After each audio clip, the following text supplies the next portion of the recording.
मुख्य अतिथि आदरणीय सामाजिक उद्यमी श्री मुन्नीलाल यादव जी, योगाहार परिवार के एक वरिष्ठ सदस्य,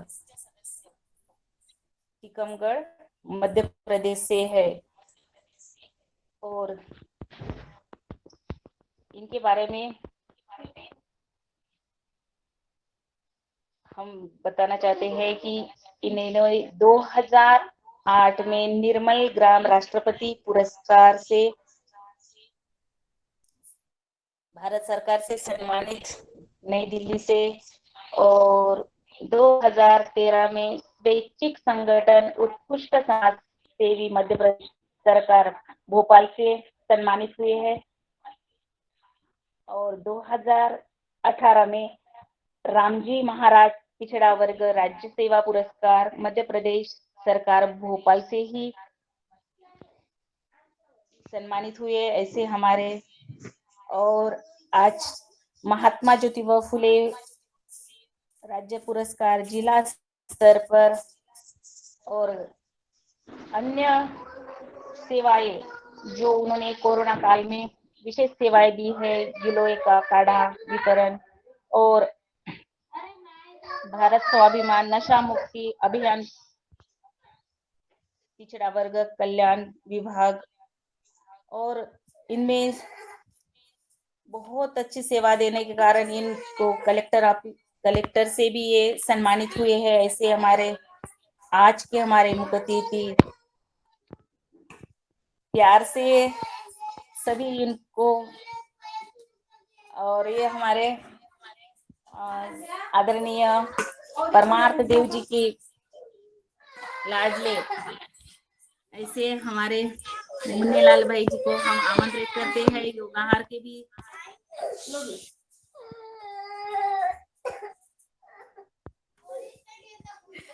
तो मैं सम्मान मंच पर आमंत्रित करती हूँ। ये बच्चे शोर कर रहे हैं जी। आदरणीय मुन्नीलाल भाई साहब आमंत्रित है।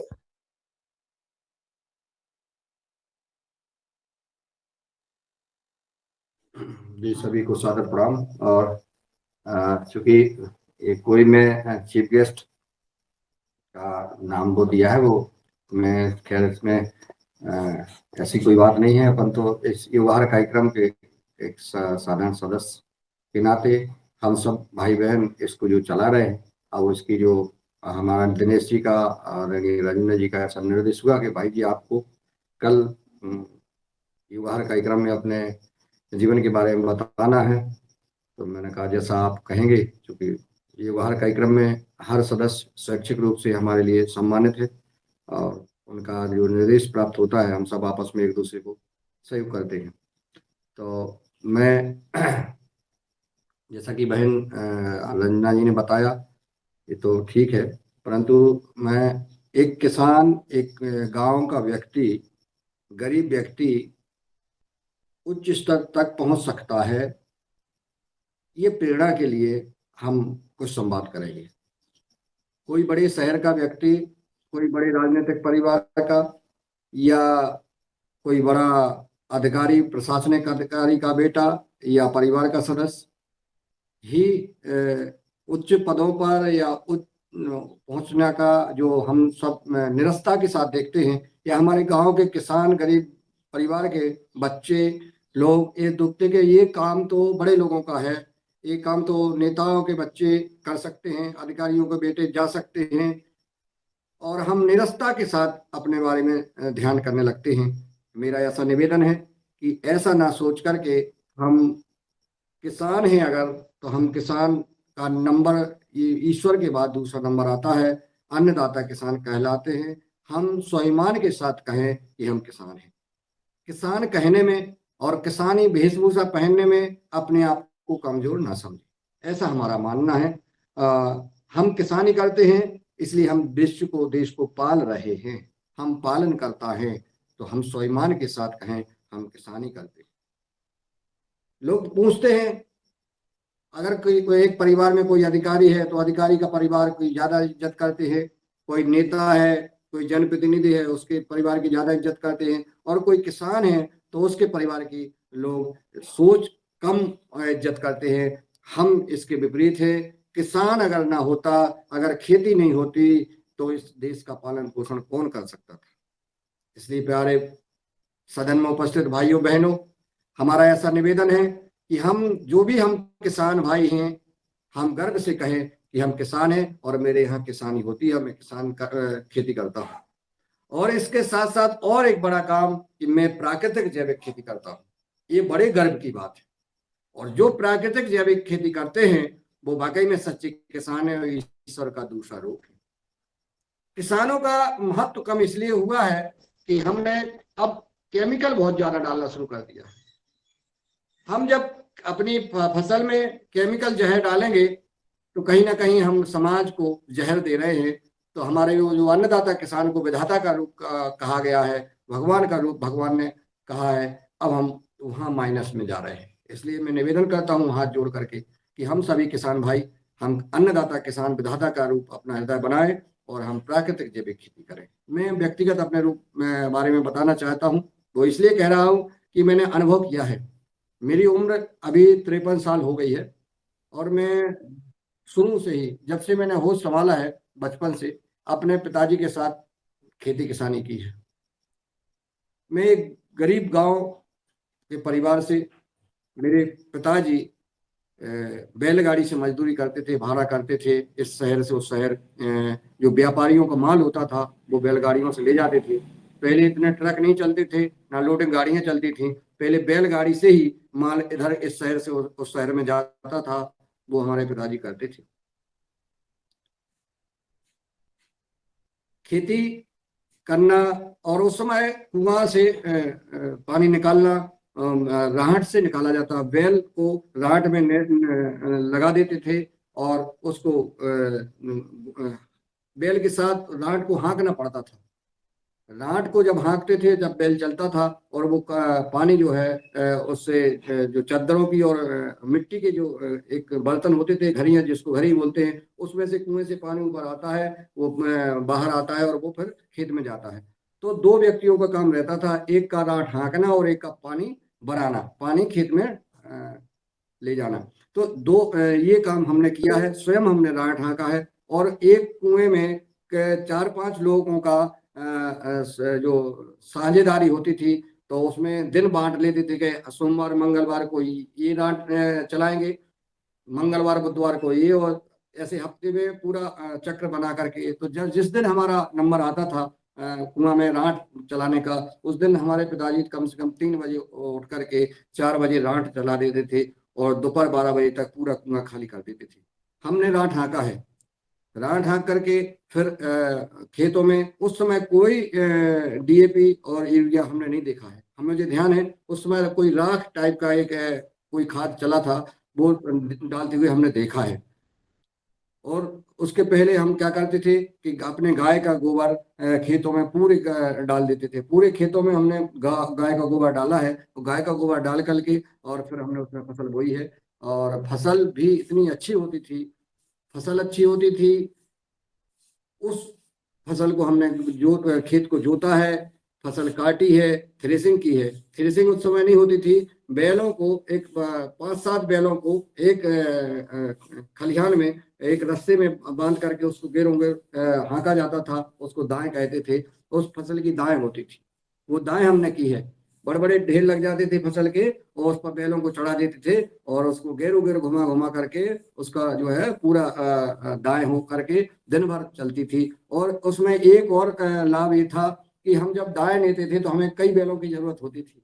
तो हमारे जो अगल बगल के पड़ोसी किसान थे, उनसे हम एक दूसरे से बैल ले लेते थे। हमारी अगर दाएं होना है तो हमने पड़ोसी के किसान को ले लिए, और पड़ोसी की दाएं होना है तो हमारे बैल जाते थे। हर किसान के घर में बैल हुआ करते थे, नंदी हुआ करते थे। आज और पुराने वातावरण का मैं अंतर बता रहा हूँ, ये अनुभव है और मैंने इसको जाना है। और करीब से और मैं आज और पिछले में सोचता हूँ, तो हमारे यहाँ किसानों से आपस में समन्वय होता था। और आज की समन्वय आप समझ ही रहे होंगे, आज की बताने की जरूरत नहीं है। आप तो बस तुलनात्मक उसका अध्ययन करें कि पहले क्या था, और आज के बगल के किसान से भी हम बात नहीं करते हैं, मतलब नहीं रखते हैं, पड़ोसी से भी मतलब नहीं रखते थे। उस समय जब हमने दाएं न करके और हमारा भूसा रखा जाता था बैल और गाय के लिए। और जो है हम पूरे बरसात का पूरा इंतजाम कर लेते थे। हमारे यहाँ सब्जी लगाई जाती थी, एक खेत में सब्जी लगा ली जाती थी, कहीं हमारे फलदार पौधे हुआ करते थे, और गेहूं अनाज बोया करते थे। और रात जो बरसात का फसल होता था उसमें पौधे बोआ करते थे, कुटकी बोती थी, राली, फिकरा, लठारा, जिसको हम मिलेट कहते हैं, मोटे अनाज बोलते हैं। ये सारे अनाज हम पहले बोते थे, और वो बोते थे जहाँ पानी कम होता था। कुछ जमीन ढालू होती थी, वहां कुटकी डाली बे देते थे, क्योंकि उसमें पानी की कम जरूरत होती है। तो जमीन के स्तर से, जहाँ जिस जमीन की क्वालिटी जहाँ होती है, उस स्थिति में हम फसल बोआ करते थे। और कहीं कोई खाद और कहीं कोई दवाई छिड़काव वगैरह की तो बात ही नहीं होती थी, पहले कोई जानता ही नहीं था। तो उस समय ना रोग लगते थे और ना कोई समस्या थी। और मैं एक बात और बताना चाहता हूँ, उस समय हम लोग जब भोजन करते थे तो ये राली, फिकरा, लठारा की रोटियां बना करके खाते थे। वो रोटियां आज की हमारी माताएं बहनें नहीं बना सकती हैं, लेकिन मैं बना सकता हूँ, क्योंकि मैंने बनाई है। चूंकि मुझे, इसलिए मैं कह रहा हूँ कि मेरी माता जी का स्वर्गवास, मैं छोटा ही था, लगभग 4-5 वर्ष की उम्र रही होगी मेरी, उस समय मेरी माता जी का स्वर्गवास हो गया था। हम 4 भाई थे, पिताजी थे। तो पिताजी ने चूंकि हम लोगों का भविष्य देखते हुए उन्होंने कहा कि मैं जो है अन्न प्रस्ताव आए कि मतलब दूसरा शादी वगैरह का, उन्होंने कहा नहीं हम नहीं करेंगे, हमारे 4 बेटे हैं। और फिर बाद में वो दिक्कत आती है। तो जब रोटी वोटी बनाने का काम चलता था, हम देखते थे हमारे भाई बनाते थे, मैंने भी कभी कभी रोटी बनाई हैं। और वो रोटियां जब कोदों की रोटी बनाई जाती है तो उसमें जो है बड़े कायदे से बना के और इस हाथ पर रखी जाती है, और वो चूल्हे पर रखती है, मोटी रोटी होती है, उसको सेंका जाता है, और फिर उसको, उसका आनंद ही अलग होता है। वो रोटियां खाते थे। और हमारे यहाँ गेहूं की रोटी कब बनती थी? जब कोई मेहमान आता था। जब कोई मेहमान आता था तब गेहूं की रोटी बनाई जाती थी, नहीं तो गेहूं और इसी सब सारे अनाज मिला करके रोटी बनती थी। वो रोटियां खाते थे। उस समय हमने देखा कि हमारे गांव से टीकमगढ़ लगभग 6-7 किलोमीटर दूर है, शहर दूर था। उस समय हम जब हमारे पिताजी के साथ हम कभी आए हैं बैलगाड़ी से, तो वहां देखा कि वहां एक अस्पताल था, सिर्फ एक अस्पताल, पूरे शहर में एकमात्र अस्पताल था। और वो अस्पताल पूरा खाली रहता था। कभी कभार जब कभी किसी को कोई चोट लग गई, कोई गिर गया, तब जो है अस्पताल में जाना पड़ता था। वैसे तो थोड़ी बड़ी चोटों को जाना ही नहीं पड़ता था, गाँव में कहीं वो घमरा निचोड़ कर लगा दिया, कहीं कोई लगा दिया कुछ नीम की जो है, जो छाल होती है नीम की, वो छाल अगर कोई फोड़ा फुंसी है तो उसमें लगा दी। कहीं ना कहीं हमारे यहाँ पूरी जड़ी बूटियां अपने यहाँ भगवान ने जो है किसान के इर्द गिर्द ही दी हैं। अब आगे चलते हैं। जब हमारा और थोड़ा सा हम बड़े हुए, हम स्कूल गए, तो मैंने एक जोड़ी कपड़े हमको पहनने को मिलते थे मात्र, और साइकिल थी नहीं, तो पैदल ही हमको लगभग 4-5 किलोमीटर जाना पड़ता था। हम लोग अपने यहाँ रोटी हम बना करके ले जाते थे, और वहाँ गए, और जो सुबह का जो लंच बोलते ना, उसमें हम लोग आराम से रोटी, अचार या सूखी साग लेके गए। बच्चों ने, सभी बच्चे बैठ करके एक साथ खाते थे। गुरुजियों का इतना सम्मान करते थे कि अगर गुरुजी अगर कहीं हमें दिख गए तो उनका सबसे पहले हम चरण वंदन करते थे, प्रणाम करते थे उन्हें। और उनके सामने हम लोगों ने कभी जो है ना, गुटखा तंबाकू तो पहले सवाल ही नहीं उठता था, कोई खाता ही नहीं था। बच्चे जो है अपने स्कूल को मंदिर मानते थे। और इस प्रकार से हमने अपना जीवन का जो पड़ाव किया। जब 11-12 साल के से ऊपर हुए तो हमारे यहाँ एक सांसद हुआ करते थे, लक्ष्मी नारायण नायक जी, जिन्होंने, और वो एक हमारे गौरी शंकर शुक्ला जी, कहीं और जो लोग आए हमारे खेत पर आए, में मुंह में पानी दे रहा था, उस समय आए, बोले बेटा तुमको हमारा चुनाव चिन्ह का प्रचार प्रसार करना है। उनको हमने रोटी बनाई, खिलाई, उन्होंने खाई, बैठे। और उन्होंने वहां से हमारी राजनीति का थोड़ा सा जो अनुभव हुआ, तो हमने देखा वो बड़े साधारण पहले की राजनीति और आज की राजनीति में अंतर ही बता रहा हूँ कि पहले के नेता क्या थे और आज के क्या है। तो ये साधारण में उस समय से उनका काम किया अपन ने, देखा। राजनीतिक में भी हमने इंटरेस्ट रखा, लेकिन समाज सेवा का काम में मुझे उस शुरू से ही ऐसे ही लगन थी। गांव में जो कुछ लोग ऐसे होते हैं जो आपस में लड़ते हैं, झगड़ते हैं। पहले ना तो ऐसे मर्डर हुआ करते थे, पहले कत्ल करते थे, कभी अगर कहीं किसी से लड़ाई झगड़ा हो गए तो उनको समाज से अलग कर दिया जाता था, सारा समाज एक तरफ हो जाता था और उसका बहिष्कार करता था। आज ऐसा कुछ नहीं हो रहा है, पहले ऐसा होता था। जब हमारे यहाँ कहीं किसी के यहाँ कोई गमी हो गई, परिवार में कोई सदस्य का स्वर्गवास हो गया या किसी विशेष कोई काम, और उसकी फसल अगर खड़ी है तो सारे गांव के किसान इकट्ठे होकर के महिलाएं पुरुष और उसकी फसल काटते थे। खेत की फसल पूरी काटते थे, अगर आ गई तो काटते थे। बोने को खेत डला है तो सारे हल बैल ले जाके आगे और सारा खेत बोते थे। यानी इतनी आपस में ऐसा एक भाव था, जो गांव वाले बैठते थे। शाम को अगर ठंडी है तो जो आगी जला करके, जिसको कोड़ा बोलते हैं, अथाई बोलते हैं, वहां पे सारे मोहल्ले के लोग बैठते थे। हर मोहल्ले में एक एक अथाई हुआ करती थी, नीम के पेड़े के नीचे आगी जला करके बैठते थे। अगर गर्मी है तो वहां वैसे ही खुले में बैठते थे और रोज बैठते थे। और गांव की चर्चाएं होती थी, किसी खेती किसानी की चर्चाएं होती। आपस में बच्चों को बिठाते थे, उनको रामायण का पाठ करवाते थे, रामायण पढ़वाते थे। मुझे भी 1 रुपये दिया जाता था रोज का, और रामायण जो है सुनाने को कहा जाता था। हमने भी 1 रुपये में रामायण पढ़ी है, ऐसा हमने अनुभव किया है। तो उस समय बच्चे बैठते थे और बूढ़े बैठते थे, एक साथ बैठते थे, और आपस में हमारी खेती किसानी की, पढ़ाई लिखाई की, सामाजिक विषयों पर चर्चा होती थी। ऐसा होते होते उनमें अपराध भी नहीं होते थे, रोग भी नहीं होते थे, लड़ाई झगड़े नहीं होते थे, सारी व्यवस्थाएं बहुत अच्छी चल रही थी। फिर ना जाने थोड़ा सा समय परिवर्तन आया, और जो जो हरित क्रांति के नाम पर विदेशी कंपनियों ने हाथ पैर पसारे। उस समय विदेशी और स्वदेशी, हमारे जो भारत के, हिंदुस्तान के जो लोग थे, वो 6-6 7-7 फुट के ऊंचे हुआ करते थे, और हिस्ट पोस्ट। और ऐसे ही हमारी माताएं बहनें हुआ करती थी, माताओं बहनें। अब जब विदेशी वालों का कहीं व्यापार यहाँ नहीं चल रहा था, क्योंकि, तो उन्होंने सोचा कि इन व्यक्तियों को कैसे बीमार किया जाए। उनका एक जो चाल रहा कि हम देश के लोगों, भारत के लोगों को बीमार करेंगे तब वो हमारी दवा खरीदेंगे।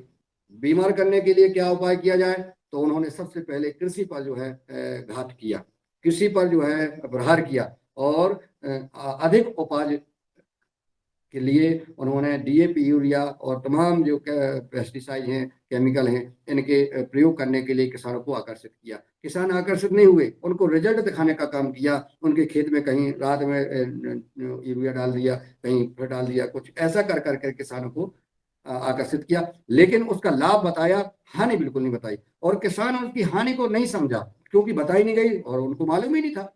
तो लाभ देख करके चलो, उन्होंने कहा ठीक है भाई, अगर हमारा जो है 10 क्विंटल का अगर 12 क्विंटल होता है तो क्या दिक्कत है, ज्यादा ही तो हो रहा है। लेकिन उसको, किसान को उसकी हानि के बारे में पता नहीं था कि ये हानि इससे क्या होने वाली है। किसान उपयोग करने लगा, देखते देखते ये चीजें बढ़ती गई। और जैसे ही जब जो है केमिकल और रसायन खाद का प्रयोग हमारी खेती किसानी में होने लगा, सब्जियों में होने लगा, तो फिर जो है यहाँ से रोग शुरू होना शुरू हुए। रोग शुरू हुए तो हमारी सबसे पहले तो माताएं बहनें, जो हमारे डिलीवरी गांव में ही हुआ करती थी, डिलीवरी गांव में होती थी और नॉर्मल डिलीवरी होती थी, कभी किसी को कोई तकलीफ नहीं होती थी। माताओं बहनों से लेकर के सारी काम खेती किसानी में हाथ बटाती थी सभी महिलाएं। फिर जब अब परिवर्तन आया कि आज और उस समय, अब हम जो लगातार केमिकल युक्त तो भोजन करने लगे हैं, तो हमारी माता बहनों की डिलीवरी ऑपरेशन से होने लगी है। नॉर्मल तो बंदी हो गई है, मात्र 10% नॉर्मल होती हुई 90% ऑपरेशन से हो रही है। और उसमें लगातार जो हमारे दवा और बीमारी में के कारण हर परिवार में लोग बीमार हैं, जिनका जो है, जो विदेशी कंपनियों की जो चाल थी कि एलोपैथी की दवाएं जो है हमारी बिक्री होने लगे, अस्पताल भी खुल गए हैं और बिक्री भी होने लगी है।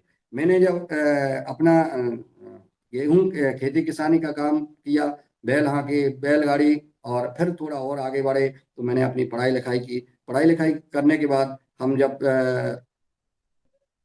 थोड़ा सा बड़े हुए तो हमने हमारी शादी हुई। शादी उस वक्त हमारी हुई जब, तो मेरी शादी में बैलगाड़ी से बारात गई, और 3 दिन की शादी हुई।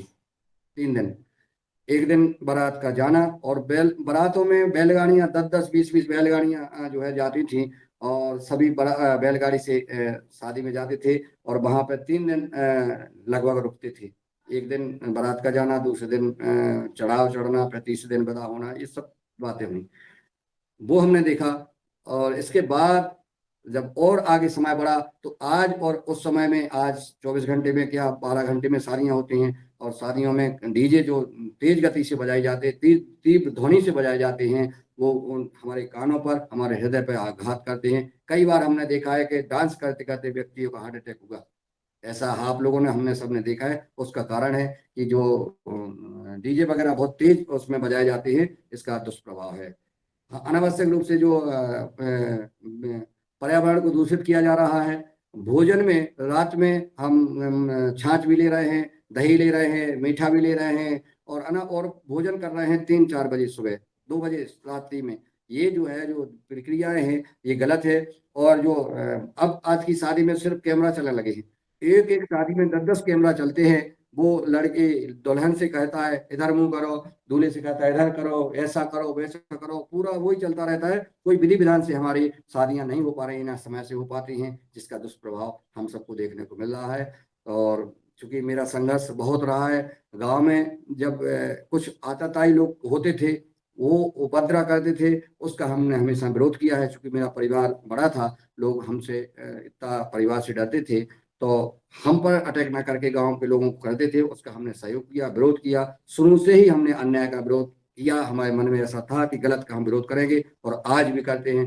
उसका परिणाम हुआ कि मुझे जब मैंने जिस व्यक्तियों को रोका, जिन्होंने किसी के साथ मारपीट की, उनको रोका, तो उन्होंने मुझे भी एक प्रकरण में जो है नाम लिखवा दिया। उसके साथ मुझे जेल यात्रा भी करना पड़ी, वो भी मैंने की। और उसके करने के बाद भी मैंने समाज सेवा नहीं छोड़ी, और समाज सेवा निरंतर करता रहा। 2006 से हमारे टीकमगढ़ में श्री अजय सिंह गंगवार जिला पंचायत जो अपर कलेक्टर थे, उस समय समग्र स्वच्छता अभियान का 2005-06 में 3-4 से लगातार समग्र स्वच्छता अभियान आया। उसमें उन्होंने कहा कि कोई ऐसा व्यक्ति हो जिसका क्षेत्र में परिचय हो, तो एक शौचालय निर्माण का काम कराना है। उस समय 500 रुपये सरकार देती थी, 125 रुपया अनुदान उस हितग्राही से लेना पड़ता था।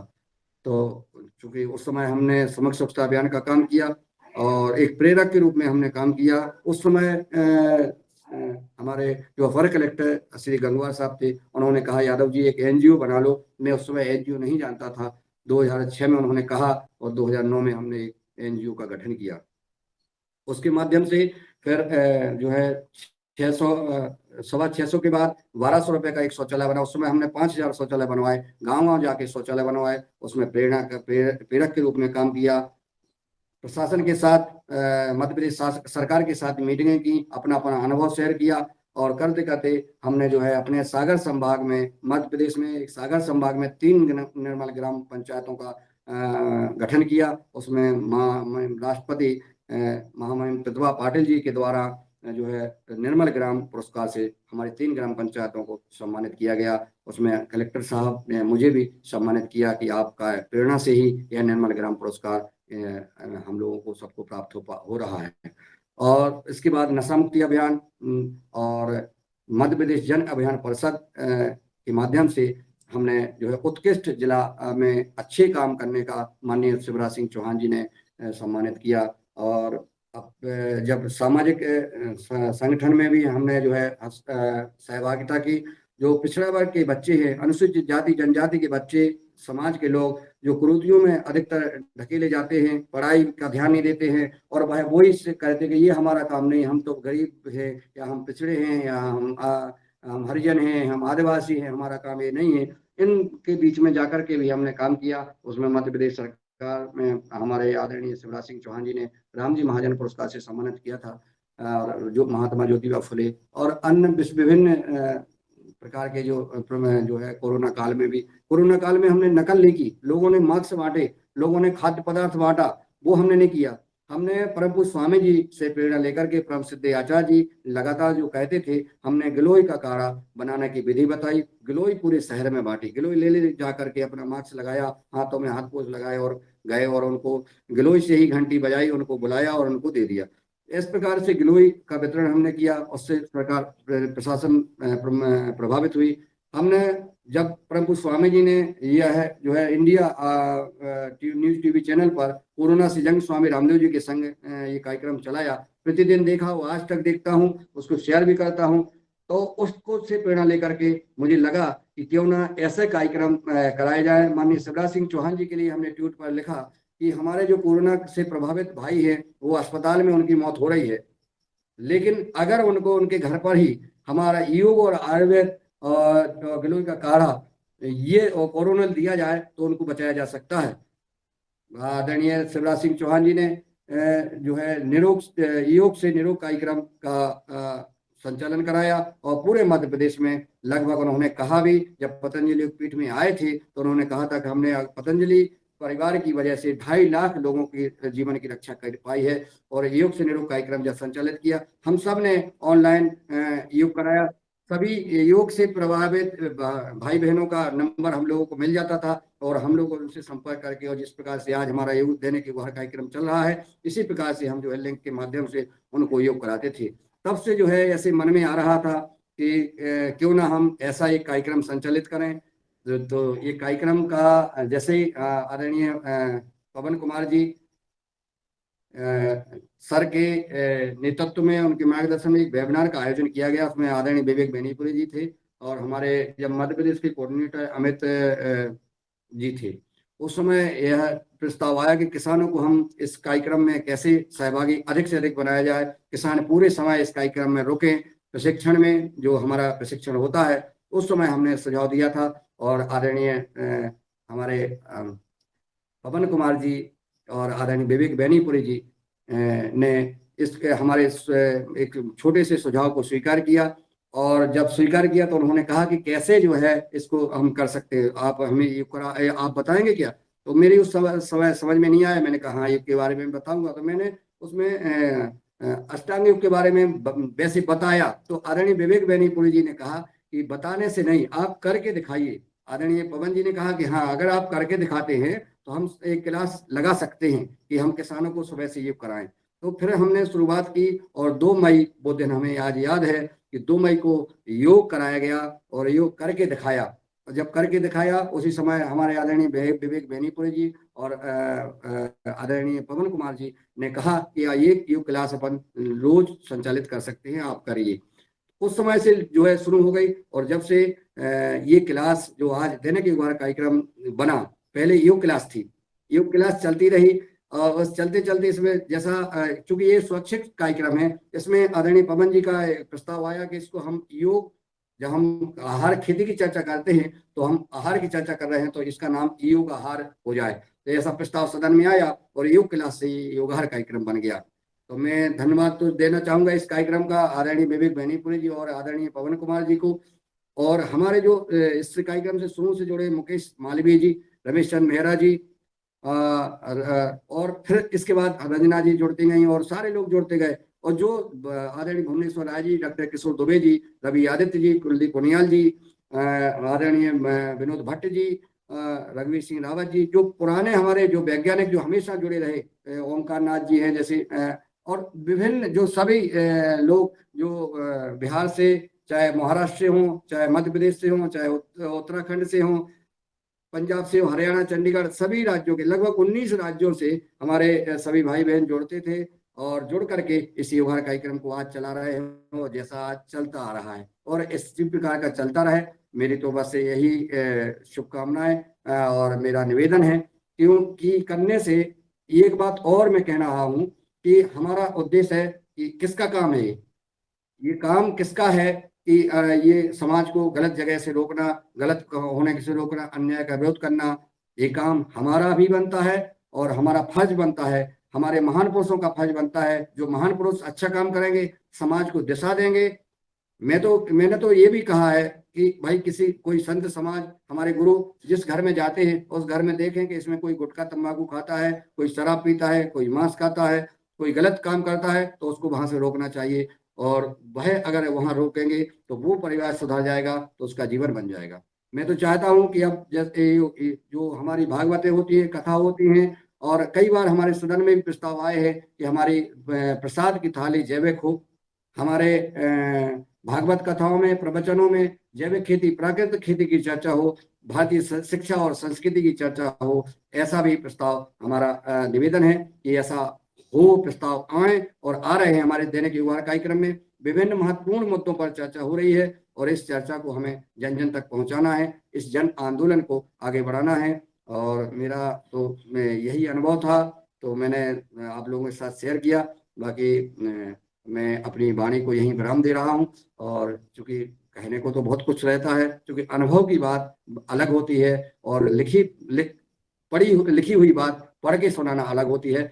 चलिए, मैं अपनी बात को यहीं विराम देता हूँ और आप लोगों से निवेदन करता हूँ कि अगर इस संबंध में कोई चर्चा करना है, क्योंकि अनुभव है, पुराना अनुभव खेती किसानी का पूरा हमें है, मैंने चूंकि स्वयं किया है, रात में भी हमने फसल काटी है, सारी चीजें की हैं, दिन रात कोई दिक्कत नहीं है। किसान हमेशा इसलिए स्वस्थ रहता है कि वो काम करता है प्रकृति के साथ उठ करके। और गाय, देसी गाय की बात करूं मैं, तो गाय हमेशा हर किसान को पालना चाहिए, और वही दूध, वही छाछ, वही मठा, वही दही आपको काम करेगा। और अगर आज मैंने एक पोस्ट डाली है फेसबुक पर कि अभी पलवल से आगरा में एक गाड़ी पकड़ी गई, उसमें पूरा केमिकल का दूध था, और दूध रोज ट्रकों भर जा रहा है, बड़े बड़े शहरों में बांटा जा रहा है, जिससे जो है हमारे हार्ट अटैक, कैंसर और विभिन्न प्रकार की बीमारियां हो रही हैं। मैं निवेदन करता हूं कि जो मार्केट से आप दूध ले रहे हो, वो अपने परिवार को आप जहर ले रहे हो, वो अपने परिवार को जहर ना दें। आप देसी गाय पालें। अगर आप शहर में रहते, आपके पास कोई साधन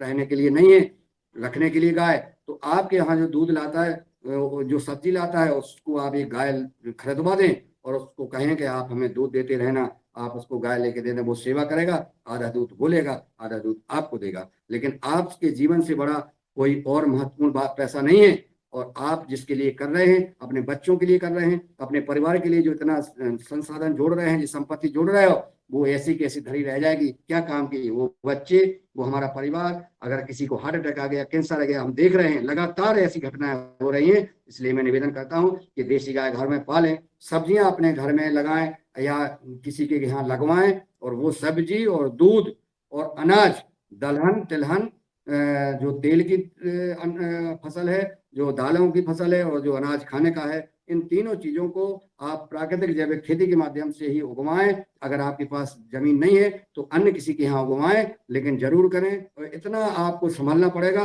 आप नहीं संभलोगे तो आपके परिवार में से आदमी हार्ट अटैक से जाएंगे, कैंसर से जाएंगे, और विभिन्न बीमारियों का नाम कितना लें, उनसे आपके घर में जाएंगे। इससे हमारा ऐसा निवेदन है कि हम सुधरेंगे, युग सुधरेगा, हम बदलेंगे, देश बदलेगा। तो हमें पहले समझना है, हम सब लेंगे, हमें अपने से शुरू करना है। और यह काम, और इस सामाजिक, और मैं एक और बता दूं कि अगर हमने समाज के हित में अगर अच्छा विचार बना लिया, समाज की चिंता कर ली, तो आपकी चिंता समाज और ईश्वर करेगा। जैसा आप एक दाना डालते हो, किसान बीज में डालता है, कई दाने पैदा होते हैं। हमने एक विचार समाज में दे दिया, आपके पास कई अच्छे विचार आपके पास आएंगे।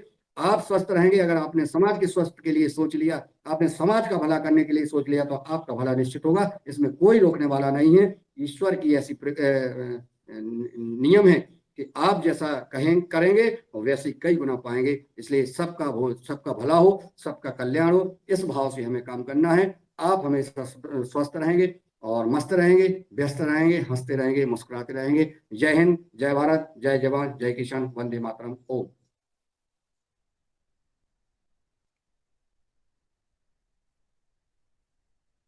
आदरणीय दिनेश जी। जी, बहुत बहुत ही सरल शब्दों में, और आपकी सरलता में ही आदमी बहुत विरलता है।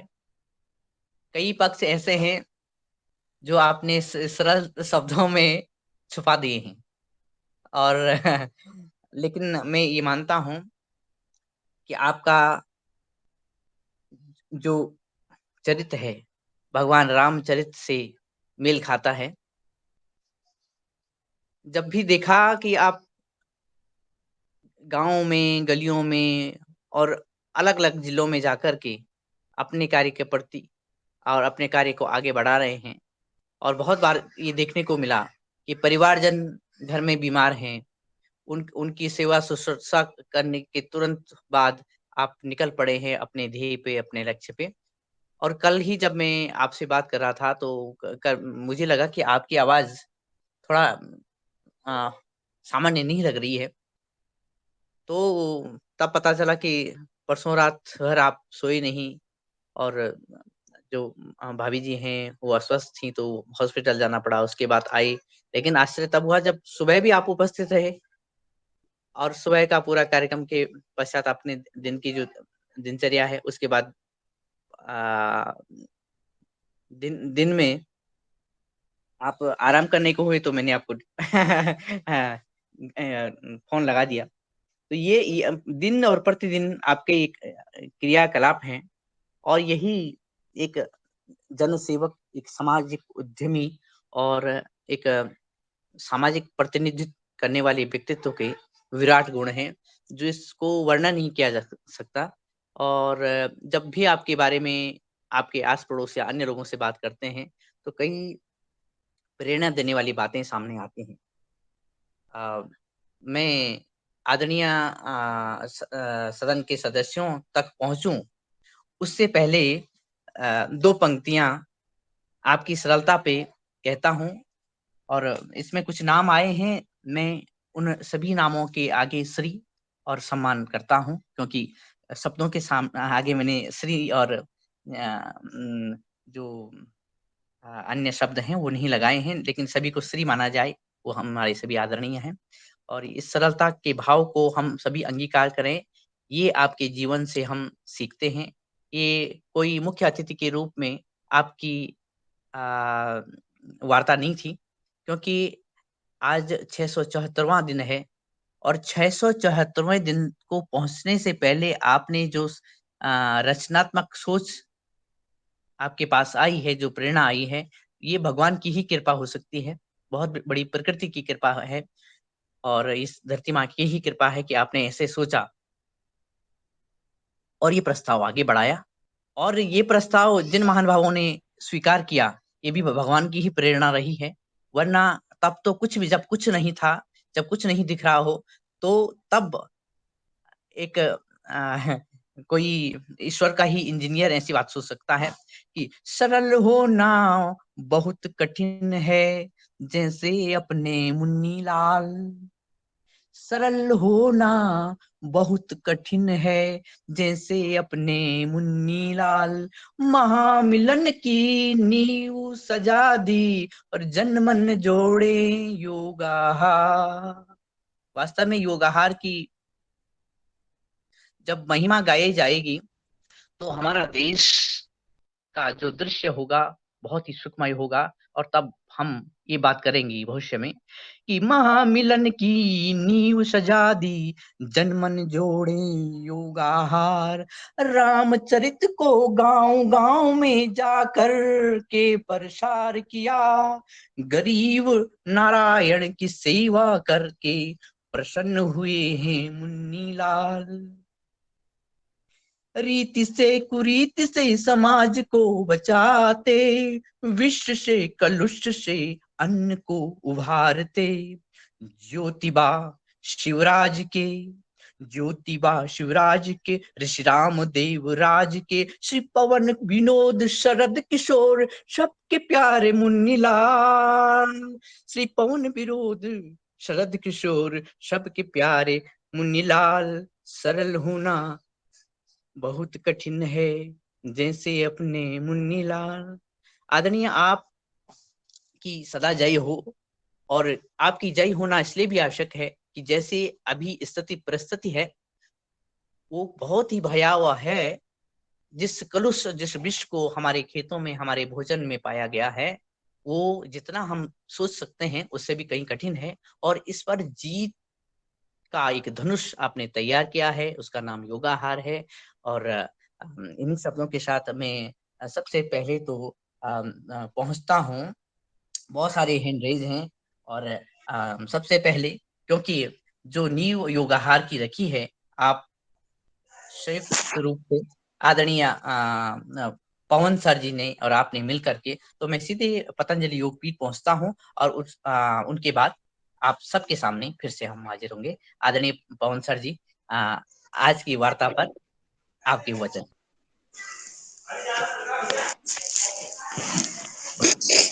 जी नमस्कार, प्रणाम सभी को। और बहुत सुंदर आज वार्ता और बहुत सुंदर अपने जिंदगी के अनुभव को हमारे बीच में रखते हुए श्री मुन्नीलाल जी ने आज अपना उद्बोधन दिया। हमारे जीवन के संघर्षों की कहानी जो आज की तारीख में आज आपने व्यक्त की है कि जो कठिनाइयों का दौर था, जो जिसके मुकाबले आज के समय पर वो सब जो चीजें उस समय कठिन थी वो आज सुगम हो गई हैं और जो उस समय चीजें बहुत सुलभ थी वो दुर्लभ हो गई हैं। तो ऐसा हमारे जीवन का चक्र चलते रहता है। ये चक्र चलते रहती है, दुनिया बदलती रहती है, लेकिन हमें निरंतर अपने काम को, कर्तव्य को करते रहना है, करते जाना है। और इस कार्य पर आप, इस पथ पर आप चलते रहे। और इसको आपने बहुत सुंदर तरीके से यहाँ पर इस योगा हर कार्यक्रम में, ये अभी ये कार्य अभी रुका नहीं है, ये चलते ही रहेगा। योगाहार केवल एक माध्यम है हमारे अपने जीवन के, हमारे जो जीवन का उद्देश्य है उसको पाने का। ये योगाहार मंच भी हम सबको एक एक रास्ता दिखा रहा है, एक नया रास्ता दिखा रहा है। ये रास्ता पहले नहीं चला किसी ने, लेकिन अब ये रास्ता हम सब लोग मिल करके चल रहे हैं। जो चीजें के बारे में हमने सोचा भी नहीं था, वो इस योगाहार मंच के माध्यम से सुलभ हो गई है। इसलिए ये कार्य हम सब लोग करते रहेंगे। हम कार्य कर रहे हैं, उसमें अपना योगदान कर रहे हैं। और जीवन के एक बहुत महत्वपूर्ण जो पक्ष है, जो कि पहले नहीं था, तो उसमें अब जो चैलेंज आ गए हैं उसको ओवरकम करने का, उसको उससे उसको उसके ऊपर विजय प्राप्त करने के लिए ये जो कठिन कार्य है स्वास्थ्य का और हमारे भोजन का, इसको करने के लिए यह मंच एक माध्यम है। इस माध्यम में हमारे सब लोग अलग अलग, हमारे जो साथी हैं अलग अलग समय पर अलग अलग अपनी स्थिति परिस्थिति अपने योगदान करते आ रहे हैं। और इसको आपने इसको गति देने में कार्य किया है मुनीलाल जी, इसके लिए मैं आपका हृदय से अभिनंदन करता हूँ। पहली बात तो यह है कि विचार आना अपने आप में एक बहुत बड़ी बात है। विचार मतलब एक बीज की तरह है। अब बीज को तो पाला पोसा सबने मिलकर के ही है। बीज की उत्पत्ति तो वहां से हुई, उसमें पानी दिया, किसी ने खाद दी, किसी ने छांव दिया, किसी ने उसको बचाने का प्रयास किया। तो इसमें हमारे सारे साथी जिनका नाम नहीं भी लिया गया है, उन सबका योगदान है। और इसको इस तरह से हम लोग करते रहें। और जो समाज में व्याप्त परेशानियां हैं और जो भविष्य की तरफ भी कुछ संकेत कर रही हैं, उस तरफ हम लोग मिलजुल करके आगे बढ़ रहे हैं। आज बहुत सुंदर वार्तालाप की गई, बहुत सुंदर कविता भी दिनेश जी ने आज सुनाई। और इस तरह से हमारा रोज का योगाहार अपने आप में एक अद्वितीय हुई है। इसके बारे में कोई इसका वर्णन नहीं कर सकता है। कोई इसको इसको समग्र रूप से इसको समझे तो ये हमारा एक संसार है, और संसार के कई सारे आयाम के बारे में हमें मालूम भी नहीं रहता है। और कई सारी चीजों को अगर मैं कहूँ कि क्या ये सारा ज्ञान जो हमें, ये जो हमें मिली है उपलब्धि, क्या इसको वर्णित किया जा सकता है? क्या इसको समेटा जा सकता है? मुझे नहीं लगता है कि इसको समेटा जा सकता है। क्योंकि हम सब जो जितनी सारी चीजें हमें इस मंच के माध्यम से मिली, जितने सारे विचार और बहुत सारी सुंदर बातें हुई, सबको हम आत्मसात भी नहीं कर पा रहे हैं। मुझे भी कई बार ऐसा लगता है कि इतनी सुंदर सुंदर बातें कही, क्या मैं उसको परिवर्तित कर पाया एक्शन में? क्या मैं स्वयं उसमें कर पाया? तो लगता है कि कुछ चीजें तो हम कर पाए आसानी से, कुछ चीजें हम नहीं कर पाए। जो हम नहीं कर पाए, हो सकता है हमारी समझ उतनी अच्छी नहीं बन पाई हो, या हम उसके लिए उतना तैयार नहीं हो पाए हो। लेकिन हो सकता है आने वाले समय पर उसके बारे में पुनः विचार होगा, उस पर पुनः चर्चा होगी। कोई इसको नए तरीके से बताएगा, कोई इसको कोई योग हमें नए तरीके से सिखाएगा, तो हमारे मन में उसमें परिवर्तन हो करके उसको हम परिवर्तित एक्शन में देख पाए। तो ऐसा करते हुए इस मंच के माध्यम से बहुत सारी चीजें हम कर पाए हैं। और इसको आगे हम इसी प्रकार से, हमारे सबके जीवन में बहुत सुंदर अनुभव है। सुंदर कहेंगे, दुखद भी कह सकते हैं, लेकिन मुझे मानता है कि हर एक, जब भी हमें किसी परेशानी का सामना करना पड़ता है, वह हमारे लिए हमारे जीवन में एक मौके की तरह आता है। यह मौका हमें दिया जाता है, ऐसा मेरा मानना है। और जब मौका मिलता है तो हम उसको उसको कैसे टैकल करते हैं, कैसे उसको अपने जीवन में मतलब आगे बढ़ने के लिए उपयोग करते हैं। तो ये सबके आपके व्यक्तिगत अनुभव होते हैं। और बहुत उससे एक नई हमें एक शुरुआत करने का भी एक अवसर मिलता है। तो ऐसे जीवन के आपने कुछ वृत्तांत अपने बताए, और उस वृत्तांत को जब हम देखते हैं मैं भी देखता हूँ कि पहले जो जीवन था उसमें कुछ आसानियां थी, कुछ कठिनाइयां थी। अब दूसरे तरह की आसानियां हैं और दूसरे तरह की कठिनाइयां हैं। तो तुलनात्मक रूप से अगर देखते हैं तो कई बार हम उसी तुलना में कहते हैं कि ये अच्छा हो रहा है या ये बुरा हो गया है। तो हम आगे निरंतर, लेकिन हमें चलते रहना है। और इस योगाहार मंच के माध्यम से हमें रोज नई प्रेरणा मिलती है, रोज नई जानकारी मिलती है। और हम इस तरह से अपने अनुभवों को बांटते रहें, एक दूसरे से संवाद करते रहें। मुझे लगता है यही हमें जीवन में आगे ले जाने के लिए हमें प्रेरणा निरंतर देते रहेगा। तो इस मंच को आज प्रणाम करते हुए, सभी साथियों को प्रणाम करते हुए, पुनः मुन्नीलाल जी को उनके द्वारा किए गए संघर्षों के को एक उन्होंने एक अपॉर्चुनिटी के रूप में लिया, उसके लिए उनको मैं पुनः अभिनंदन करता हूँ। आप सभी को बहुत बहुत नमस्कार, धन्यवाद, प्रणाम।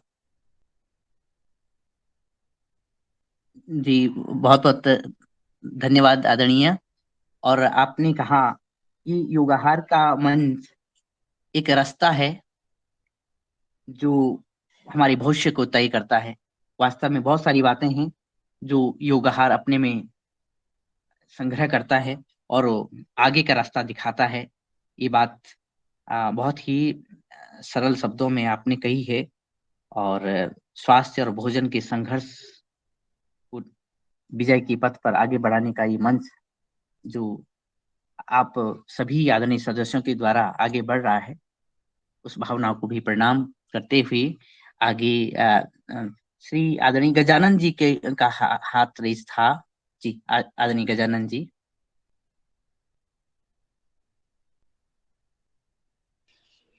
सदन में कोई तेलंगाना प्रांत से है क्या? हेलो। जी, अभी तो सदन में तेलंगाना से कोई नहीं है। जी जी आदरणीय, आप। फिर भी किसी न किसी के तेलंगाना में संबंध होंगे ही। हाँ, अपने जी जी। सदन में जो भी महानुभाव उपस्थित है, उनके किसी न किसी के तेलंगाना में संबंध या ये निकल सकता है, मतलब परिचय। जी जी हैं। हाँ, तो वहाँ अपने एक आरएसएस के बंधु है रवि कुमार करके, उनकी और मेरी मुलाकात हुई थी इंदौर में। अहिल्या देवी जो गौशाला है इंदौर की, वहाँ पे अखिल भारतीय ये गो आधारित कृषि का मतलब बैठक मीटिंग हुई थी। तो हर एक प्रांत से एक एक अखिल भारतीय लेवल से आए थे वहाँ पे। तो उसमें मेरी मुलाकात हुई रवि कुमार से, वो निर्मल डिस्ट्रिक्ट में रहते हैं। तो फिर वहाँ के एक मेरे मतलब मित्र है यदलाबाद के, तो उनसे मेरी बातचीत चली। तो वो बोले हमारे यहाँ पे बहुत अच्छी अच्छी योजना है बोले गवर्नमेंट की, क्योंकि अपन सब व्यवस्था के मारे हुए हैं। व्यवस्था गलत हो गई, जैसा मुन्नीलाल जी ने बताया कि ये अपना केमिकल कैसा आया, हरित क्रांति की शुरुआत कैसी हुई। तो ये व्यवस्था अपनी है त्रिस्तरीय। एक है एडमिनिस्ट्रेशन, मतलब आईएएस लोग। दूसरी है अपने व्यवस्था की जो आमदार खासदार विधायक और एमपी जाती है, ये व्यवस्था बनाती है। एक न्याय व्यवस्था भी अलग से है, और एक व्यवस्था है ये इंडस्ट्रियलिस्टों की, मतलब उद्योगपतियों की। ये भी एक व्यवस्था ही है। तो ये मेरे ख्याल से अब न्याय व्यवस्था तो वो बाजू में रख दीजिए, पर ये जो तीन लोग है इंडस्ट्री वाले, आईएएस और ये अपने व्यवस्था चलाने वाले, जहाँ अपने कानून बनते हैं या नियम बनते हैं, तो वहां पे ये बात आपके ख्याल में आई होंगी। शायद मैं हिंदी अच्छा नहीं बोल सकता हूँ, तो आप मेरी भावनाएं शायद समझे होंगे। इसके बारे में दिनेश जी से मेरी पहली बात हुई, तो वहां पे तेलंगाना में मोटे मोटे हिसाब से काश्तकारों को 24 घंटे बिजली फ्री मिलती है, और प्रति एकड़ हर वर्ष 10,000 रुपए अनुदान के तौर पे मिलते हैं, बशर्ते खेती कितनी भी हो, उसमें कोई क्राइटेरिया है नहीं। फिर लड़की के शादी में 1,16,600 रुपए लड़की के शादी के दिन वहां पे मिलती है। और जो अपना बिजली का बिल है घर का, वो पर डे 1 रुपया है खाली। तो ये पैसा फिर आता कहाँ से है? तो जो अपना घर टैक्स है, वो घर टैक्स है 4 गुना। अपन जो भी टैक्स भर रहे हैं वो 4 गुना है। और बिजली का बिल साल भरे का गरीब मोटा कोई भी रहे आदमी, उसको 360 रुपये भरना है। मतलब ये पैसे अपन अभी जो घर का टैक्स भरते हैं, तो हमारे महाराष्ट्र में मैं धामनगांव एक तालुका तहसील में तालुका प्लेस में रहता हूँ। तो मेरा घर का टैक्स पानी पट्टी सहित 3,500-4,000 रुपये है। और बिजली का बिल आता है मेरे को तकरीबन एवरेज 24,000 रुपये, मतलब 2,000 रुपये पर मंथ बिजली का बिल। मतलब कभी कभी 1,400 आता है, कभी 4,000 आता है। तो 24,000 मेरे वो 360 में ये एडजस्ट हो जाएंगे, तो ये 4,000 रुपये में घर का टैक्स भर रहा हूँ, ये हो जाएगा 16,000 रुपये। तो इससे क्या हुआ कि जो ग्राम पंचायत या नगर पंचायत है वो स्वायत्त हो गई, उनको किसी प्रकार की निधि देने का मतलब उसको जरूरत ही नहीं रहती। और अपन ने घर टैक्स 4 गुना भरा है, तो अपन अपने घर के सामने होने वाले जो काम है उसके ऊपर अपन आंख में तेल डाल के ये रखते हैं, नजर रखते हैं कि ये काम अच्छा होना ही चाहिए। दूसरी जी बात उसमें, और ये मतलब व्यवस्था वहां से जो भी अपने कार्यकर्ता होंगे उससे समझ में इसमें इसको और अपन कैसा सुधारित कर सकते हैं, क्योंकि आदमी की जेब में जब तक के पैसा आता नहीं तब तक के दिमाग उसका काम करता नहीं। जी जी आदरणीय, मुझे लगता है ये असल में ये बहुत ही महत्वपूर्ण है और इसमें बहुत सारे आइडियाज निकल सकते हैं। इस पे कार्य हम्म। भी किया जा सकता है।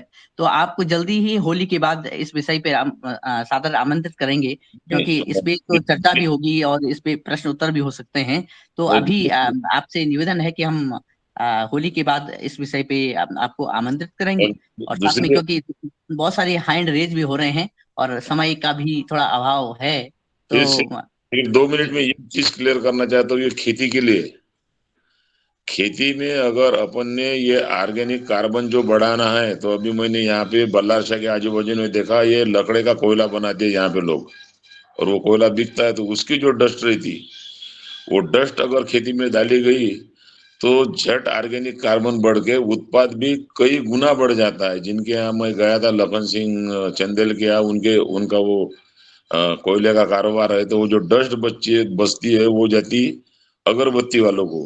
तो इसमें अपना जो ये ऑर्गेनिक वेस्ट है, काड़ी कचरा भूसा, इसको अपन ने ये भट्टी डेवलप करके उसको अगर काला उसका पाउडर बना लिया, मतलब उससे ऑक्सीजन कम रहता, वो अगर खेती में गया तो कुछ भी डालने की जरूरत ही नहीं रही थी। तो ये सर्ग विकास समिति वाले जो होशंगाबाद के, मैं राजेश जी तिवारी का आपको नंबर शेयर कर दूंगा दिनेश जी, तो उनसे वो चीज मतलब वो कैसा बनाना है ऑर्गेनिक कार्बन खेती में जो जल्दी उपलब्ध हो, वो भी बोल दूंगा। बाकी ये 2 चीजें मेरे को रखना था। और ये जो तेलंगाना वाला जो विषय है, अपने वहां पे जो कार्यकर्ता होंगे, तो उससे ये पूरी प्रक्रिया समझ के देश में कैसा अपन ये अप्लाई कर सकते, ये भी काम अपने, क्योंकि व्यवस्था अगर ठीक रही तो ही ठीक हो सकता, नहीं तो नहीं होता हो। धन्यवाद। जी धन्यवाद। और आदरणीय गजानन जी कई विचारों को कैच कर लेते हैं और उस पे आगे कार्य करते हैं। तो आपको जल्दी ही हम सुनेंगे इस मंच पर, और आदरणीय सदस्यों का संवाद भी आपसे होगा। और मैं आदरणीय रंजना दीदी का हैंड रेज था, आपसे निवेदन है कि अपनी बात रखें दीदी।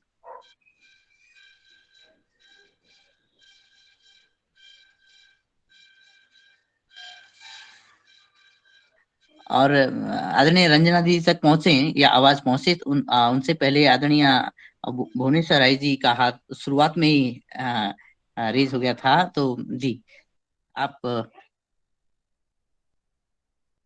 आप तक आवाज पहुंच रही हो आदरणीय राय साहब? आ रही आपकी आवाज आ रही है। जी जी जी। शरद जी का भी था, और आदरणीय आदरणीय रमेश चंद्र। शरद वर्मा जी। जी जी ओम। सदन को कोटि कोटि प्रणाम। आज मुनीलाल सर जी ने जो चित्रण पेश किया, बचपन से लेके सेंचुरी, सेंचुरी उन्होंने लगाई, वो पूरा उन्होंने जो बताया बहुत ही मन को छू लेने वाला था। कैसे कैसे वो आगे बढ़े और कैसे कैसे उन्होंने किसी भी महान लोग रहते हैं, उनके पीछे कहीं ना कहीं कुछ ऐसी घटनाएं होती हैं जिनसे वो विशिष्ट बन जाते हैं। मैंने देखा भारतवर्ष में जितने भी महान लोग बने हैं, तो उनके जीवन में कुछ ना कुछ विशेष घटनाएं घटित अवश्य हुई हैं, और वो घटनाएं जो घटित हुई उससे उन्होंने प्रेरणा लेके और वो आगे बढ़े। तो ऐसे हमारे मुनीलाल सर हैं। मैंने मुनीलाल सर जी के अंदर एक बहुत खास चीज देखी। जब स्वामी जी आते हैं तो उनकी ताकत 200 गुना बढ़ जाती है। मैंने मतलब इतनी ताकत देखी है उनके अंदर कि अब मैं मतलब सरल में बता नहीं सकता। मतलब वो सोचो, कोई ताकत उन्हें रोक नहीं सकती फिर। बिल्कुल इतना उनके अंदर स्वामी जी के प्रति आदर और इतना प्रेम। हम लोगों को मिलाना है तो मिलाना है, बिल्कुल उन्होंने मिलाया, किसी कीमत पे मिलाया। ये उनकी बहुत विशेषता है, और उनके अंदर जो जोश आ जाता है वो बहुत विशिष्ट रहता है। हर उनके अगर हर भाव देखे जाए तो सब भाव उनके बहुत अच्छे हैं। खेती से वो जुड़े हुए हैं, खेती में हमेशा सीखने की और सिखाने की ताकत रखते हैं। मैंने देखा है कि वो कोई बड़ी चीजों का निर्णय लेना है, कैसे लेना है, कैसे उसको वो करना है, ये सारी चीजें संस्कार के ही कारण आ पाती हैं और जो उनके अंदर है। मैं तो चाहता हूं कि सदन में जितने भी अपने वरिष्ठ लोग हैं सभी को चीफ गेस्ट बनाना चाहिए। पवन सर हैं, बेनी प्रसाद सर हैं, दिनेश सर हैं, सभी को एक एक दिन बताना चाहिए, क्योंकि ये जो योगाहार की अनूठी माला है उसके सारे जितनी 108 अगर इनको देखा जाए तो सब में एक विशेष गुण है। और ये योगाहार कार्यक्रम के जो जनक में जिनका नाम है वो तो विशिष्ट है ही। तो सभी को इसमें अपनी प्रस्तुति देनी चाहिए और अपने बारे में बताना चाहिए, क्योंकि मुझे तो ऐसा लगता है कि जो योगाहार कार्यक्रम से जुड़ता है वो शायद एक विशिष्ट ही रहता है। ऐसे वैसे आदमी जुड़ता नहीं है, जुड़ा भी है तो चला जाता है वो। लेकिन जो लंबे समय तक जुड़ता है वो जरूर कुछ ना कुछ उसके अंदर माँ धरती के लिए कुछ करने की इच्छाएं और समाज को कुछ देने के लिए ऊर्जा रहती है। मुझे मुन्नीलाल सर और रमेश सर ने जोड़ा था, तो उन्होंने कहा कि आप जुड़िए, और फिर मैं जब जुड़ा और मुझे काफी इससे मतलब ऊर्जा मिली। धरती को शुद्ध करना तो अपना वचन है, अपने को करना है, लेकिन अपनी जो भावनाएं में जो केमिकल मिला हुआ है वो भी इस योगाहार कार्यक्रम से दूर होता है। वो भावनाओं में भी जो केमिकल है वो भी हटता है। एक आपसी प्रेम जो कम हो रहा है वो बढ़ता है, एक आपसी सहयोग जो कम हो रहा है वो बढ़ता है, और एक दूसरे के प्रति एक परिवार से ज्यादा मानकर सम्मान करना और उनकी बातों को मानकर काम करना, ये योगाहार कार्यक्रम की बहुत विशिष्ट विशिष्ट है।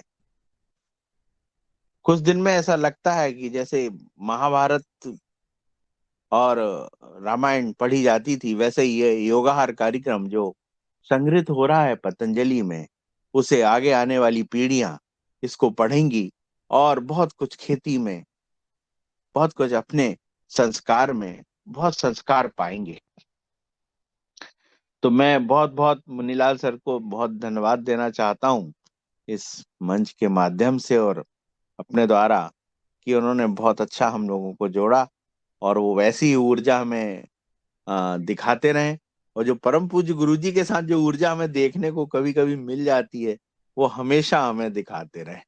बहुत विशिष्ट ऊर्जा रहती है उनकी। जी ओम, धन्यवाद। जी बहुत बहुत धन्यवाद आदरणीय। वास्तव में ये जो ऊर्जा पुंज उनके अंदर समाया हुआ है वो देखने को मुझे तब मिला जब हम योग आहार कार्यक्रम में पहुंचे इटारसी।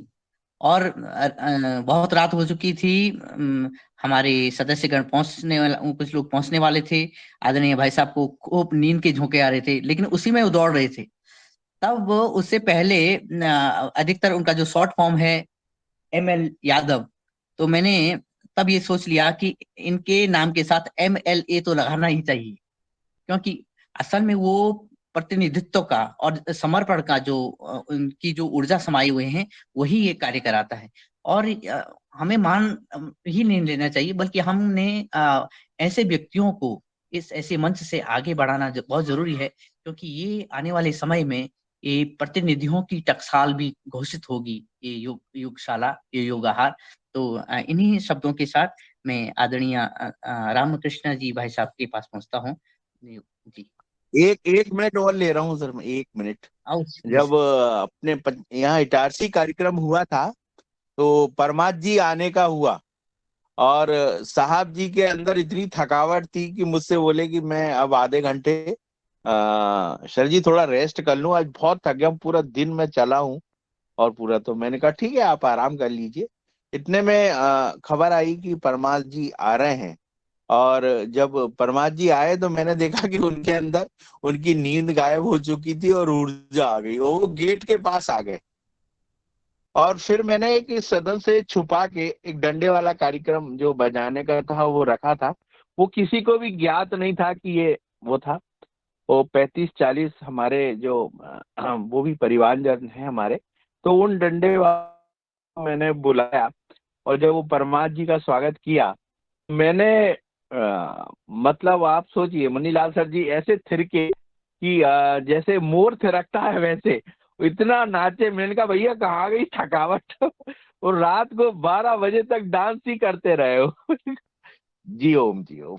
ये जो है डांस था वो रामकृष्ण रघुवंशी जी और हमारे प्रदीप राज वर्मा जी, शरद जी, आप लोग और सब पूरे देने को घर परिवार था। उनके जो मिलन लग रहा था उस समय जो परिवार हमारा आज जो योगाहार परिवार का नाम दिया है, बाकी में हम सब परिवार भूल चुके हैं। यही परिवार मुझे याद है और यही परिवार हमें लगता है कि हमारा यही परिवार है और पूर्व जन्म से यही जुड़े हैं और यही परिवार है। अब इसमें कुछ रह नहीं जाता है, कहने को बहुत कुछ है, समय कम है, बस यही परिवार है हमारा। तो जी आदरणीय। अब जब मैंने 4 दिन पहले, जबकि अपने आपके बेटे थोड़ा अस्वस्थ थे, उन्हें फोन किया, तो मैंने कहा आपको भाई साहब को तो हमने योगाहार में पूरी तरह से व्यस्त कर दिया। बोले नहीं, योगाहार ही नहीं, वो योगाहार के बाद भी और अन्य कार्यों में उनका काम ही ऐसे है। तो खुश होके बता रहे थे। तो आपके अंदर जो संभावनाएं हैं वो जो हमें सामने दिखती हैं उससे 1000 गुना ज्यादा हैं, और इसीलिए मैं कहता हूँ आप हमारे प्रतिनिधि शक्ति को धारण कर रहे हैं। आदरणीय श्री रामकृष्ण भाई साहब जी के आपके पास। जी ओम। कहते हैं कि सहजता में, सरलता में परमात्मा निवास करते हैं।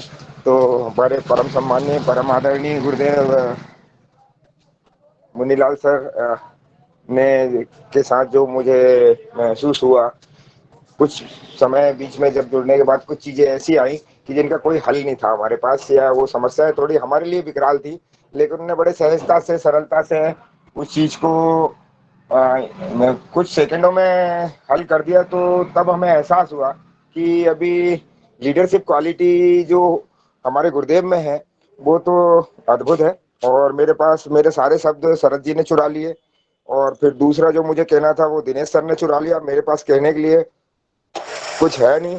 जो मैं सोच के रखा था वो आपके लिए बात करने के लिए, वो सारी बात शरद भैया और दिनेश जी ने कह दिए। अब बस एक ही लाइन में मैं कहना चाहूंगा कि हमारे मुन्नीलाल सर बहुत अच्छे हैं, और बहुत अच्छे के बाद में सारी लाइनें खत्म हो जाती हैं।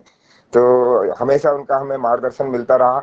जब भी हम लोग नर्वस हुए या मान लो कोई ऐसी चीज हुई, कभी कभी हम इरिटेट भी हो जाते थे, क्या सर ये वो, तो सर कहते थे नहीं ऐसा नहीं है, ये ऐसा होगा, जरा शांति से आराम से। तो बहुत सारी चीजें ऐसी हैं उनसे हमें सीखने को मिली, और एक अद्भुत ऊर्जा तो आ ही जाती है, वो तो उनके अंदर है ही। और पेड़ पौधों के बहुत नजदीक हम लोग रहे तो हमारे साथ साथ कहते हैं ना, संगति का असर पड़ता है। तो गुरुदेव ने भी यात्रा शुरू की, कुछ अमरूद यहाँ से लेके गए हैं जो कि अच्छी ग्रोथ कर रहे हैं और सर के यहाँ पे लगे हुए हैं। तो मैं जो मुझे कहना था वो तो, अब मेरे सारे शब्द तो दिनेश जी और शरद भैया ने ले ही लिए हैं, इसलिए अंत में बस एक ही लाइन कहूंगा मैं घर में खाना कि बना के खिलाया वो भी तो बताओ। अरे वो घर उनकी में खाना सहजता बना के सरलता है, खिलाया वो वो एक भी लाइन बताओ। समय को ध्यान रखते हुए गुरुदेव, मैंने इसलिए शॉर्टकट में कह दिया कि वो हमारे गुरुजी इतने सरल हैं कि एक दिन हमारे यहाँ भोजन की व्यवस्था थोड़ी गड़बड़ थी, तो हमारे गुरुजी ने स्वयं भोजन पका के हमें खिला दिया। आज भी वो फोटोग्राफ्स हमारे पास सेव रखे हुए हैं, तो कभी कभी देखते हैं तो सारी चीजें याद आती कि क्या गुरुकुल परंपरा में या जो पहले ऐसा होता था तो क्या इतनी सरलता से ये सब चीजें हो जाती हैं। तो वो सब उसके व्याख्यान के लिए मेरे पास क्या ना, I can't express my feeling in few words. तो वो वाली बात है, मैं संक्षिप्त शब्दों में अपनी जो अंदर की भावना है उसको व्यक्त नहीं कर सकता। बस संक्षिप्त में इतना ही कहूंगा कि मुन्नीलाल सर जैसा कोई नहीं है जी। ओम। आप लोग हमारे पूंजी हो, आप लोगों की वजह है जो कुछ है सो, और कुछ नहीं है। जी आदरणीय। और आपके घर आंगन में जैव विविधता भरपूर है, जहाँ गाय है वहाँ मोर भी है। और आने वाले टाइम में आपको पुनः सुनेंगे। और अभी आदरणीय भुवनेश्वर राय जी के पास चलते हैं और फिर अन्य सदस्यों के पास। धन्यवाद आदरणीय। बस आज आदरणीय मुन्नीलाल जी के बारे में अगर मैं कुछ कहने लगूं तो बहुत ज्यादा टाइम हो जाएगा। बस एक ही शब्द में कहूंगा कि ऐसा अद्भुत व्यक्ति मिलना बड़ा मुश्किल है, जो मेरा अभी तक का अनुभव रहा है। अभी जैसे रघुवंशी जी ने बताया कि किसी किसी व्यक्ति से किसी और की प्रेरणा मिलती है।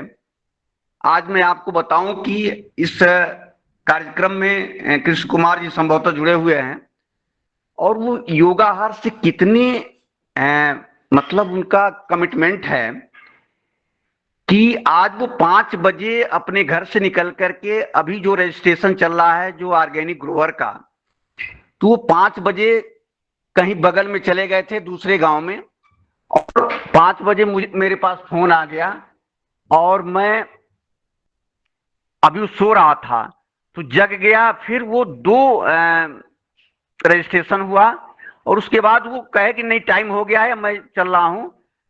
मैं उनसे कहा कि देख लीजिए, अगर और लोग हैं तो करा लीजिए, कोई दिक्कत नहीं है, आए हैं तो। लेकिन कहे कि नहीं नहीं मैं चल रहा हूं, फिर बाद में देखा जाएगा। और उनके, अब चूंकि उस समय मुझे जीमेल के लिए मैं अपने सहयोगी को फोन करना था, तो उनको मैंने फोन किया। उनको भी लगा कि 4 बजे जब कृष्ण कुमार जी, अरे 5 बजे कृष्ण कुमार जी गांव में जा करके और ये काम करा सकते हैं, और हम लोग इस विभाग में नौकरी पे हैं, तो अभी हम सोए हैं घर पे, तो काम कैसे होगा। वो केवल ये सोच करके वो भी तुरंत मोटरसाइकिल उठाए और अपने क्षेत्रों में चले गए, और वो काम अभी कर रहे हैं, मुझे फोन भी कर रहे हैं।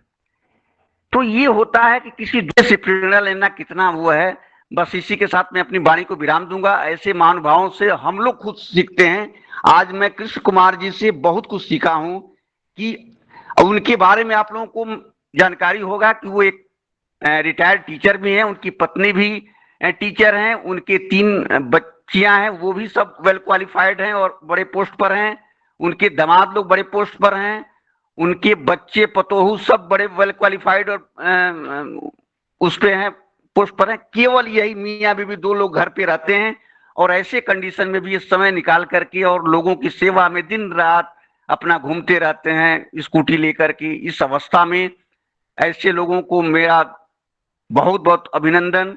और ये सब जो है, मुझे लगता है कि ये योगाहार, ये पतंजलि परिवार से जुड़ने का नतीजा है कि ये सब ऐसे लोगों से मुझे तो, मैं आज तो अभिभूत हूं कि ऐसी महान विभूतियां इस योगाहार परिवार में जुड़ी हुई हैं, जिसका कोई वो नहीं। अभी मेरे पास फोन आ रहा है, मैं फिर आप लोगों से बाद में मिलता हूं। धन्यवाद। जी, धन्यवाद आदरणीय। वास्तव में जब योग ये नाम भी बहुत ही सोच समझ करके और बड़ी प्रेरणा से ही रखा गया होगा, योग और आहार। ये पूरे जीवन और उसके आगे पीछे की कहानी को समेटता है। इसीलिए इस मंच पर अलग-अलग गुण धर्म के और विशिष्ट कर्म योगी लोग जुड़ रहे हैं।